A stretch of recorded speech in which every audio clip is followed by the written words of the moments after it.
여러분 안녕하십니까? 오늘도 복된 성경 공부 시간입니다. 오늘은 성경 공부 15과고요. 대요리문답 그 문제로는 65번에서 69번까지에 해당하는 질문입니다. 지난 그 14과에서 우리가 교회론에 대해서 공부를 했거든요. 그 교회론에 대해서 계속해서 이제 좀 더 심화 학습을 하는 교회론의 심화된 학습입니다. 그러니까 교회에서 성도들이 모이는 것이 어떤 유익을 나눌 수 있고 교회가 성도들에게 주는 유익이 무엇인가에 대한 이야기를 좀 해볼 겁니다. 65번을 보면 보이지 않는 교회의 지체들이 그리스도로 말미암아 누릴 특별한 유익은 무엇인가? 라고 문제가 되어 있고요. 답은 보이지 않는 교회의 지체들이 누리는 유익은 그리스도와 연합하여 하나님과 교제하는 특권이다 라고 기록되어 있습니다. 제가 거기다가 가로를 넣고 그 설명을 한 줄 더 넣었는데요. 교회를 그리스도의 신부라 부른다 라고 제가 설명을 좀 더 달았습니다. 우리가 교회, 성도가 곧 교회라고 말씀을 드렸어요. 14과에서. 성도, 이 교회 자체인 이 성도, 나 스스로도 교회라고 말씀드렸죠.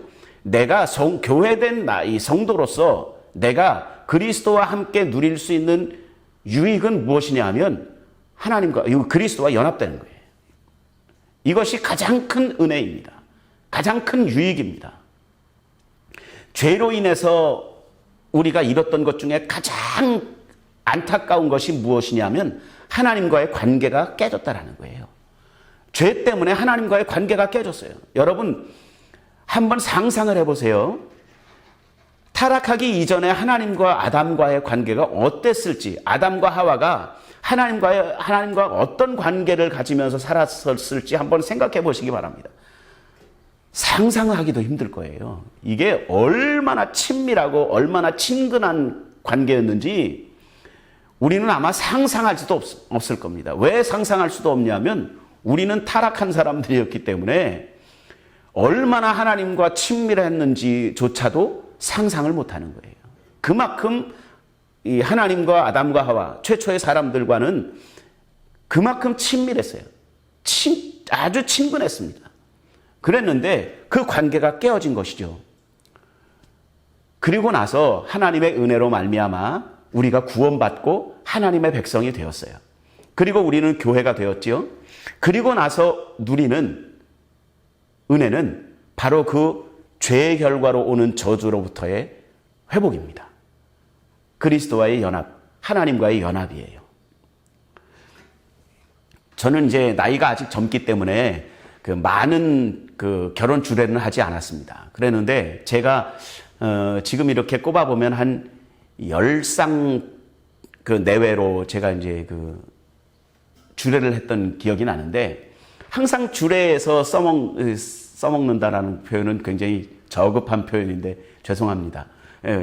주례들이 항상 하는 말씀들 중에 그런 얘기 하죠. 부부는, 신랑과 신부는, 남편과 아내는 하나님이 한 몸으로 만들어 주셨기 때문에, 한 몸이 되게 하셨기 때문에 누구도 이것을 나눌 수 없다라고 이야기합니다. 저도 그 얘기를 굉장히 많이 했어요. 여러분 마찬가지입니다. 교회와 그리스도는 신랑과 신부의 관계로 성경이 기록하고 있고 설명하고 있거든요. 신랑이신 예수 그리스도와 신부인 교회, 저와 여러분 한 사람 한 사람은 결혼 관계처럼 신랑과 신부, 남편과 아내처럼 하나님이 한 몸이 되게 하신 거예요. 누구도 나눌 수 없는 한 몸이 된 것이죠. 그것이 그리스도 안에서 교회인 우리가 누릴 수 있는 가장 큰 유익입니다. 그 다음 66번, 67번을 보면 택함을 받은 자가 그리스도와 더불어 누리는 연합은 무엇인가? 제가 지금 연합이라는 얘기를 했어요. 그 연합은 그럼 무엇인가라는 거예요. 답은 택함을 받은 자가 그리스도와 더불어 누리는 연합은 하나님의 은총으로 그리스도와 분리될 수 없도록 그리스도에게 접붙임을 받는 것이다. 이 연합은 결코 떨어질 수 없는 하나됨을 의미한다. 이 하나됨은 효과 있는 부르심이라 부른다 라고 얘기하죠. 맞아요. 제가 지금 말씀드린 것처럼 그리스도와 교회는 신랑과 신부입니다. 한 몸이에요. 한 몸이 될지니 나눌 수 없다 라고 하나님이 지정하신 결혼 서약처럼 그렇게 그리스도와 교회를 그렇게 연합시켜 주신 거예요.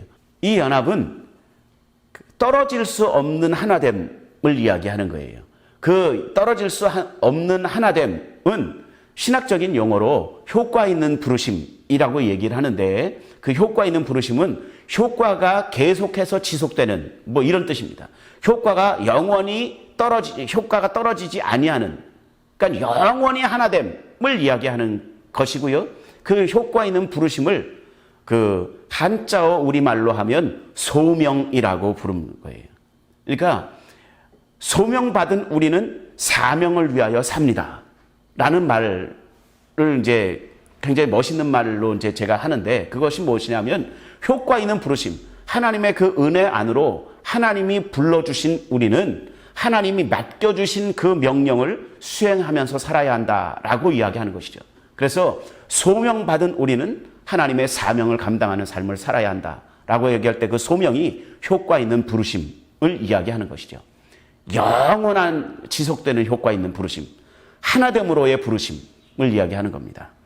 계속해서 68번, 69번을 보면 보이지 않는 교회인 지체들이 그리스도와 더불어 갖는 은혜의 교제는 무엇인가? 그러면 교회된 우리가 예수 그리스도와 어떤 교제를, 어떤 방법으로 교제를 누리는가?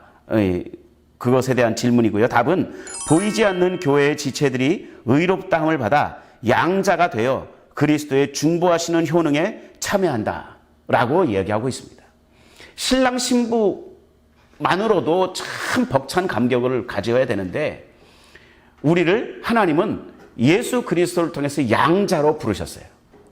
양자라는 말은요, 그 원어 성경의 뜻을 찾아보면 상속자라는 뜻입니다.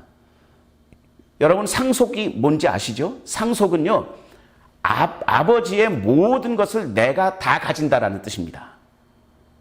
와, 대단한 것이죠? 하나님이, 여러분, 전에 제가 우리 아이하고 이렇게 어떤 대화를 하는데 그런 어떤 기사가 났대요. 미국에 굉장히 큰 부자 사람이 있죠. 그 빌 게이츠라는 분이 있습니다. 이분이 이제 마이크로소프트사의 이제 회장이신데, 이분이 이제 굉장히 큰 부자예요. 굉장히 큰 부자인데, 이분이 자기 가족들하고 이제 휴가를 가서 일주일 동안에 우리나라 돈으로 한 50억 원을 썼다, 뭐 이런 얘기를 하더라고요. 근데 사람들이 굉장히 검소하게, 정말 검소하게 휴가를 보냈구나, 그랬다고 그래요.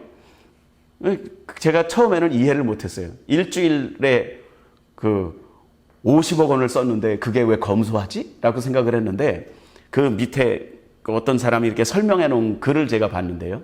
그 설명에 빌 게이츠 그 식구들이 일주일 동안에 50억 원을 가지고 그 휴가를 누린 거는 1억을 가지고 있는, 재산을 1억을 가지고 있는 사람이 일주일 동안 가족들과 가서 1,000원을 쓰고 온 거다, 뭐 이런 얘기를 하더라고요. 그 생각을 하고 보니까, 야, 이 사람이 굉장히 검소한 사람이구나 라는 생각을 했어요.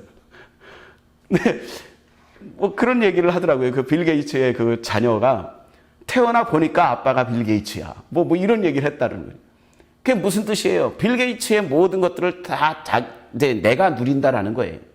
여러분, 그런데요, 빌 게이츠라는 분보다 훨씬 더 많은 것을 가지신 분이 우리 하나님이시고요, 훨씬 더 많은 것을 우리에게 주실 수 있는 분이 또 우리 하나님이십니다.